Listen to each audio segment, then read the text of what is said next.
So there's a lot of people right now saying that this is like the worst movie ever made. If you look at all the thumbnails of the people reviewing the movie, it all looks like they just smelled like a really bad fart. It was me!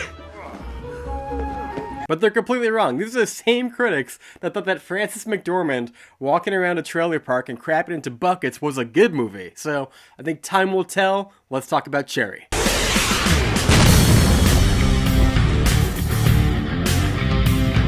Hey everybody, welcome back to another episode of Burns Reviews. My name is John here on Burns Reviews. If you want early videos, early reviews, just like this one, we do them every single week. Be sure to subscribe, give the video a like if you don't mind. It really helps the channel a lot. And today, we are talking about the new American crime drama, Cherry.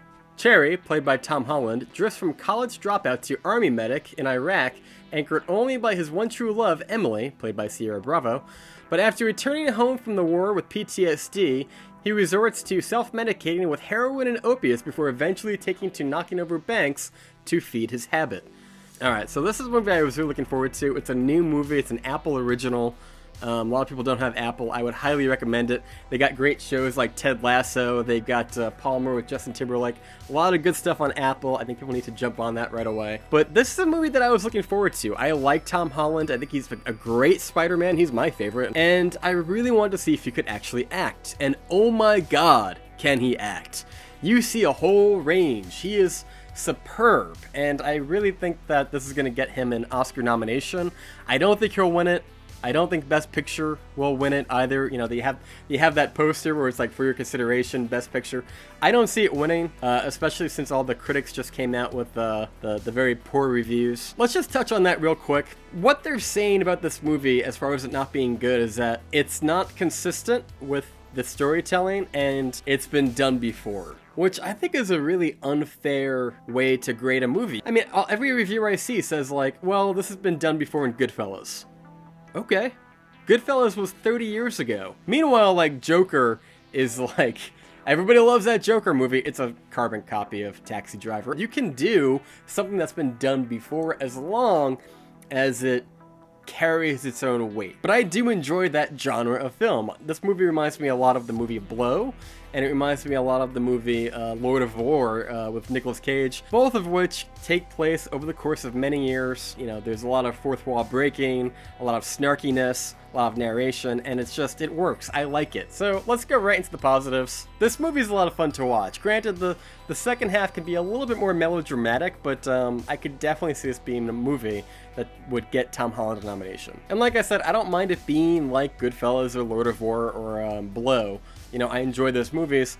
However, sometimes there are moments where the Russo brothers use way too much opera music in these slow montages. I think they do it maybe 3 different times, and by the time you get to like the 3rd time, you're like, alright, look, one of these montages, these operatic slow-mo scenes, could have been cut out or redone in a different way. Not everything in this movie is as profound as you think it is. And there's also a cameo by one of the Russos, and you're like, dude, come on. It's like, we know you, man. We've seen you for years doing these interviews for the MCU. So when you pop up as like the restaurant owner and you're giving Tom Holland advice, I'm like, also, if you're a fan of this movie, I think you'll really be a fan of the TV show Wayne, which is highly underrated. Definitely go check that out. It also has Ciara Bravo as the main love interest and could most definitely be a shared universe. It tells the story of 2 young lovers who resort to crime and do drugs and basically just trying to get by.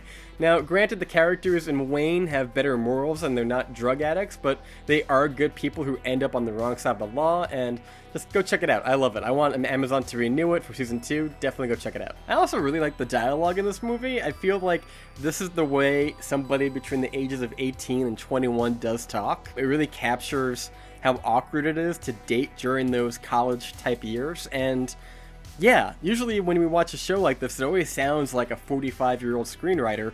This really captures it pretty well. And like I said, Tom Holland is operating on a completely different level. I thought he was pretty good in The Devil All the Time.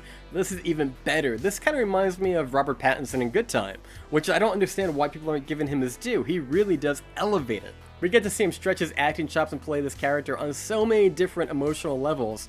I have no doubt this will get him nominated. Ciara Bravo is also pretty solid in this movie. She's not nearly as good as Tom Holland, but I think she is definitely showing that she could do more. I think this will be something that will be like a springboard for her that will lead to bigger and better roles. And I really do look forward to seeing her blow up in the next couple years.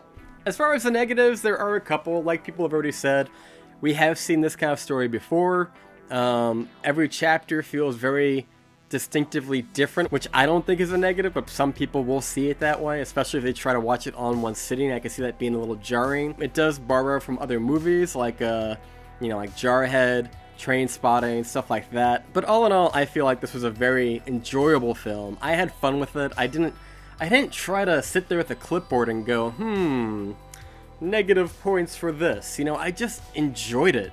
And I think you will too, but for some people, you may want to wait until it's streaming so you can kind of like break it up and watch it kind of like a bingeable show, because it's not for everybody in one sitting. I think for certain people, they're not going to like the shifts in tones.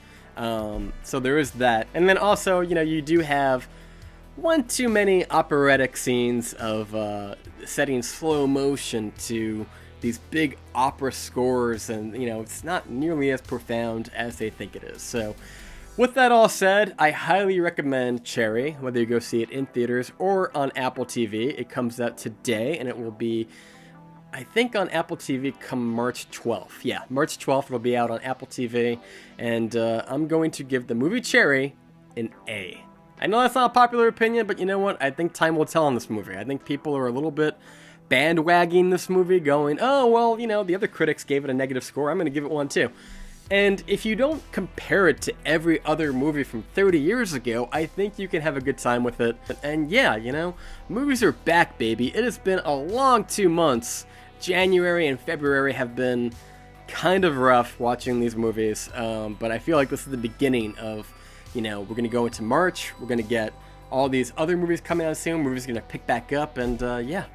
But what did you think of Cherry? Do you want to know more about Cherry? We also have a ending video that's going to be coming out in a day or so. We're going to compare the book and the movie to what happened in real life to the real character. And if you want to know more about that, be sure to subscribe, give this video a thumbs up. I really appreciate it. And comment down below. What do you think of Cherry? Have you seen it yet? Do you plan on seeing it? Do you like Tom Holland as an actor? Be sure to comment down below. And until next time, guys, I've been John. Here on Burns Reviews, you've been burned. Thank you so much for watching. We just hit 4,000 subs. Can't thank you enough. And we will see you next time.